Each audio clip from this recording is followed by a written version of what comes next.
Hello.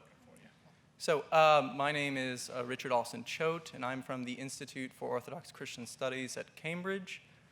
Although you can probably tell I'm an American. Dead giveaway.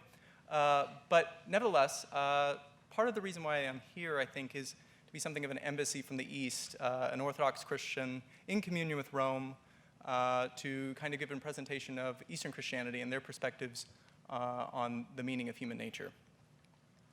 Let's see. Okay. So to go back, the title is commonly attributed to Saint Irenaeus of Lyon. It's kind of one of these aphorisms that isn't actually anything that he said precisely, although it's certainly found in his work, particularly against heresies.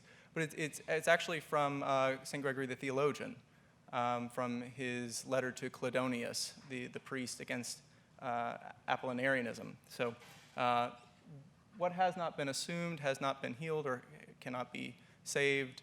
Evolution and the eschatological meaning of human nature. So to begin with a kind of what I'm calling an eschatological trilemma, that is, there seems to be a kind of oddity here in some of the affirmations that Christianity makes with regards to its eschatological future. So from St. Gregory the Theologian, again, what has not been assumed cannot be saved. That seems to be something that's firmly established in the patristic literature. It seems to be repeated in one form or another, more pithily or more profoundly by various authors. But then the second point is that Christ assumed a human nature. Now, that's often discussed within the context of affirming his full humanity in opposition to docetism of one variety or another. And then you have the distinctly patristic claim, as well as the New Testament claim, that it's all of creation. We can see this line from Paul here, that all of creation is laboring in anticipation for the coming of the kingdom, for the restoration of the earth, for the restoration of the entire cosmos. So how is it that what is assumed cannot be saved, or what is not assumed cannot be saved? He assumes a human nature, and yet it's the whole cosmos that's transfigured. So there seems to be a kind of dilemma here. Since this is almost exclusively Roman Catholics, I felt obliged to mention St. Thomas Aquinas, at least in some part of this. Know your audience, and when in Rome, as they say. So Aquinas, creation and the eschaton, because actually, there's a tendency, and I'm aware of it, and I think it's a perfectly valid and good one, is to go back to what he said. And certainly there's valuable insights, but again, not exhaustive. So I want to see some of the more thorny issues, perhaps, of Aquinas' thought, particularly with regards to the rest of creation and the eschaton. So there are some disputed questions. Non-human creatures, are they for God or are they for man? Is diversity good? We see a lot of diversity in creation, but is it what God intended? And ultimately, is Aquinas even consistent on this point? I think there's some questions about that. Again, he has to make some speculations. He's going into the eschaton, as it were, so we see things as though through a glass dimly. Can't fault him for that. So let's start with for God. I start with a quote here, and this is from Summa Theologiae, question 65 of the Prima Pars. He starts in the sed contra with a quote from the Psalms. The Lord, you have made all things for himself, right? And yet there are some distinct points in here that I want to draw attention to. That is, those creatures that are less noble are made for man. So it seems that there's a kind of utility to them, and that seems to be what their purpose is. But then he, following that, says the entire universe with all its parts is ordained towards God as its end. And he reaffirms this, saying the divine goodness is the end of all corporeal things. So which way is it? Maybe there's a kind of sense in which they're good for us. I mean, we can eat the lovely breakfast that we had, and not feel guilty about it, and it's proper. But in some sense, those things are also, according to Aquinas, as each particular thing is ordained towards God. With regards to perfection, he quite explicitly states that perfection is diverse. That is, all things come into being through the Logos, building on this idea that can be found very early on in the prologue to the Gospel of John. The perfection of the universe consists of the diversity of things. And he, moreover, states very, very clearly that the whole universe together participates the divine goodness more perfectly and represents it better than any single creature whatsoever. So, it's not that he just created one kind of thing. He certainly could have. But why all these other sorts of things? Why worms and whales and, trees and rocks of all various kinds and such? Is that diversity itself is a good because it more clearly exemplifies the plenitude of divine perfection. Yet there's a kind of concerning, to go back to that first point, there's a kind of concerning Thomistic anthropocentrism here, or at least the possibility of it, that this is not just, these other creatures are not just for man in a kind of ancillary sense, but ultimately.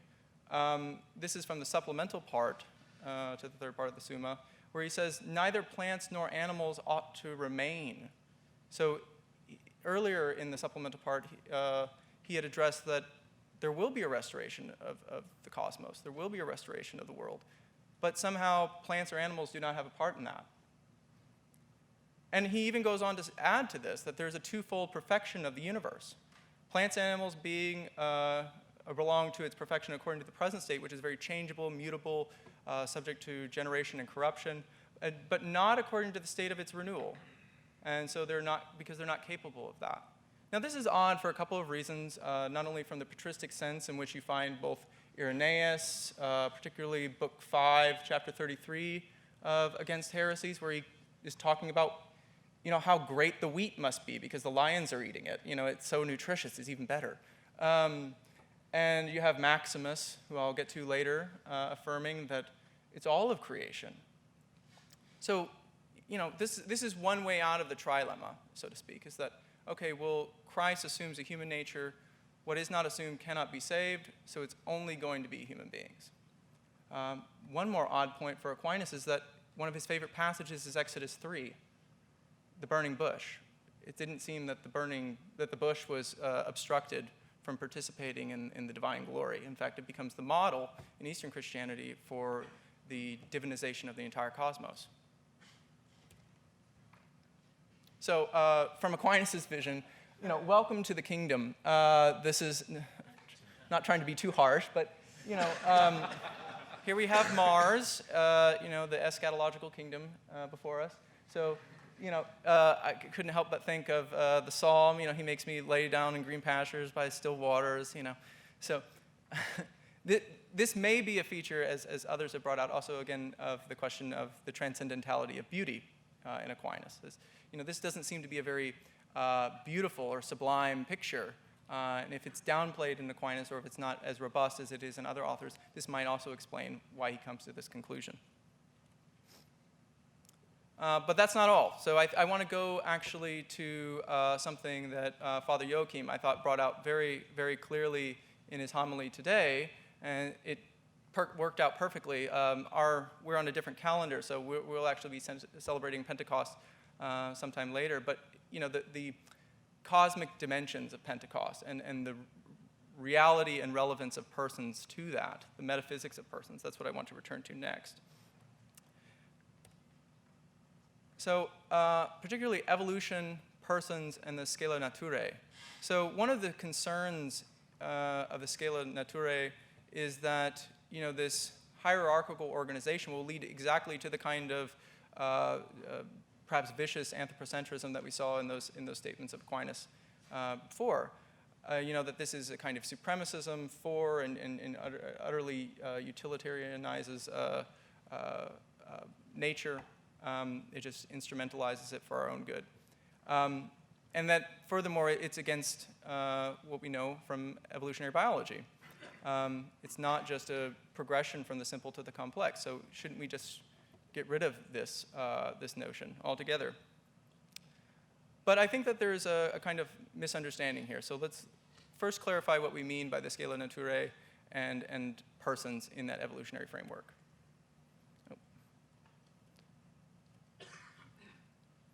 So one thing to be clear about is that the scala naturae is not etiology. It's not concerned with, per se, with the causes or origins of things, although it will have implications in that area.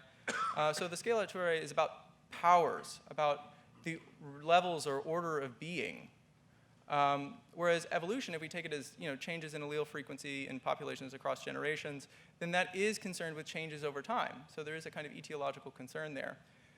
What's important to note about that then is that there are different metrics, there are different concerns, and that they're not mutually exclusive. So this priority given to human beings isn't necessarily opposed to what we know from evolutionary biology. But now let's get to the distinctive feature of human beings, which is leading towards the direction of again, the Eastern tradition, which is the metaphysics of persons. So some of these are quotes from Thomas Rourke. The others are from Pope Emeritus Benedict XVI.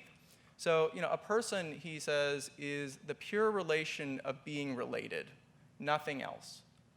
Now, for those familiar with the classical philosophical tradition, this is a kind of bold statement. Again, there was no notion of personhood prior to the origins of it at Nicene, at the Council of Nicaea, essentially, is that the notion of hypostases, certainly a term which had philosophical usage, but its particular connotation as personhood had no predecessor. So O'Rourke says, or Thomas Rourke, excuse me, says God himself being defined in terms of relation kind of radically reoriented the metaphysical landscape. That relation was elevated beyond its older Aristotelian status, and that this had dramatic implications for how Christians viewed the world. Again, quoting from Benedict XVI, the role of person in theology, this is from 1990, he says, faith is what revealed this notion of pure relativity and what brought the personal phenomenon into view. So it's this really radical transformation. It cannot be, I think, overstated. So what does this mean for evolution? Now that we can understand what we mean is that by person we mean a relational being.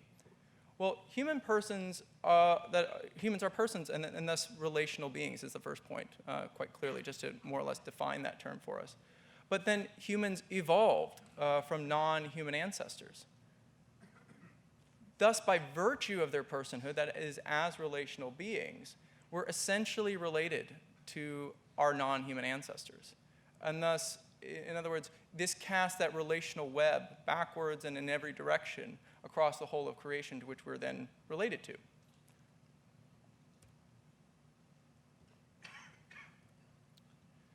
And this brings us to my last point, which is the Incarnation. The anthropocentrism, of the Logos from the Creed. We have here, I've got a term that I've gotten from Niels Gregerson and Elizabeth Johnson, which is deep incarnation.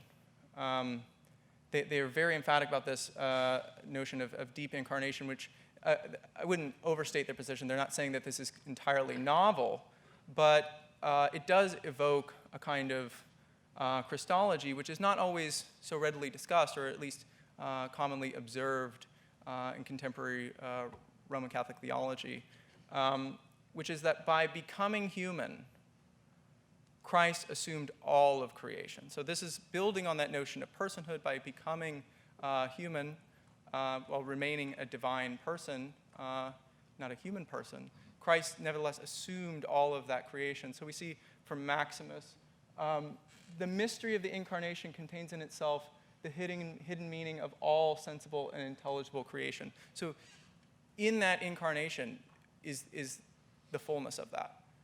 That's a remarkable statement, but it's building on that Nicene formulation of personhood. And thus, he who penetrates yet further to the resurrection apprehends the end for which God created all things from the beginning, which I think, to go back to Aquinas, I think he would quite agree with that. But this has implications for us then. It's not that Adam and Eve are the kind of archetype to which human nature is measured against. They're not the prototype, as it were, but it's Christ. It's Christ's humanity who's the model and reference point for what we define as human, the perfect representation. And so this has implications for the Imago Dei. So this becomes the way that human nature could be understood as the fulcrum or the pivot point. That is, as things emanate or as things are created and flow out from God, this becomes the point at which you make that turn back towards him. And there's no coincidence that some of the patristic authors, such as Gregory of Nyssa or Maximus, have universalistic sympathies, is that by our very nature, we're not this isolated atomic entity that is divorced from the rest of creation. We belong in it and have duties to it. So by his very nature, he is bound up with the whole of the universe. And in his way to union with God, man in no way leaves creatures aside, but gathers together in his love the whole cosmos, which has been fractured by sin, which is subject to decay and all these unfortunate things that we see on a regular basis. But that this becomes a way in which we could then understand our role not as just the highest echelon of material creation, but as the mediator. We begin to appreciate our role as priests insofar as we, by our identification as persons, reorient all of creation back towards God. And thus, Christ's incarnation brings us to that threshold. So, the immediate or the imminent eschatological future is upon us, so that's actually all I have prepared. So I'm certainly open to answering any questions that you have.